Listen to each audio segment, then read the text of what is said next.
Hi hello എല്ലാവർക്കും and kids സ്റ്റഡിയിലേക്ക് സ്വാഗതം. ഇന്ന് നമ്മൾ പഠിക്കാൻ പോകുന്നത് വ്യഞ്ജനാക്ഷരമാണ്. സ്വരാക്ഷരങ്ങൾ നമ്മൾ കഴിഞ്ഞ ദിവസം പഠിച്ചു. ബാക്കി തുടർച്ചയായിട്ടുള്ള ഭാഗമാണ് വ്യഞ്ജനാക്ഷരങ്ങൾ. കൂടെ എഴുതുകയും പറയുകയും വേണം, എന്നാൽ മാത്രമേ മനസ്സിലാവുകയുള്ളൂ. നമുക്ക് ക്ലാസ് സ്റ്റാർട്ട് ചെയ്താലോ?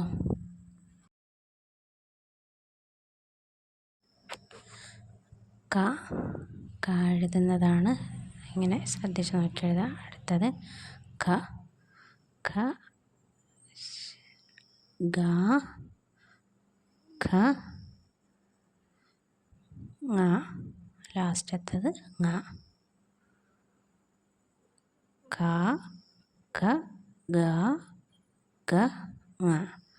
ക എഴുതുന്നത് ഒന്നും കൂടെ കാണിച്ചു തന്നതാണ്. അടുത്തത് ചായയിലുള്ളതാണ്. ച, ച, ജ. ജായൊക്കെ കൈ വഴങ്ങി എഴുതണം. അടുത്ത ച, ഞ, ലാസ്റ്റത്തത് ഞായാണ്. ഞായൊക്കെ നമുക്ക് എഴുതാൻ പറ്റും. ച, ച, ജ, ച, ഞ. ഡ, ഠ, ഡ, ഠ, ണ, ലാസ്റ്റ് ണ. ഡായിലുള്ളതെല്ലാം എളുപ്പമാണ് എഴുതാൻ.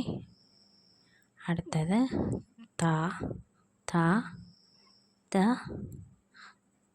ദ, ദ, ന, ലാസ്റ്റത്തത് നായാണ്. അതും എളുപ്പമാണ്, ശ്രദ്ധിച്ചെഴുതുക. അടുത്ത പായാണ്.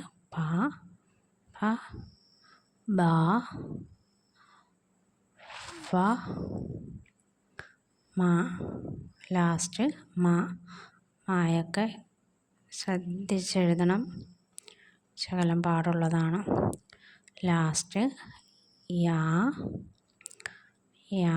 ഇതാ കണ്ട, അതുപോലെ എഴുതണം കേട്ടോ. ര, ല, വ, ശ.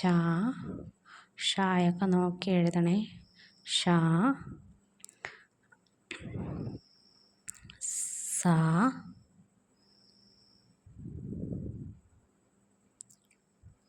ഹ, ള, ഴ, റ, ലാസ്റ്റ് റ. ഇത്രയും ഒരുമിച്ചുള്ളതാണ്. ഇവയെല്ലാം പറഞ്ഞ് തന്നെ എഴുതണം. ഓരോ അക്ഷരവും പറഞ്ഞ് എഴുതണം. ഴായും പാടാണ്. ഇന്നത്തെ വീഡിയോ ഇഷ്ടമായെങ്കിൽ എല്ലാവരും ചാനൽ സബ്സ്ക്രൈബ് ചെയ്യുക. ലൈക്കും കമൻറ്റും ഷെയറും ചെയ്യാൻ മറക്കരുത്. അടുത്തൊരു വീഡിയോയുമായി നമുക്ക് വീണ്ടും കാണാം.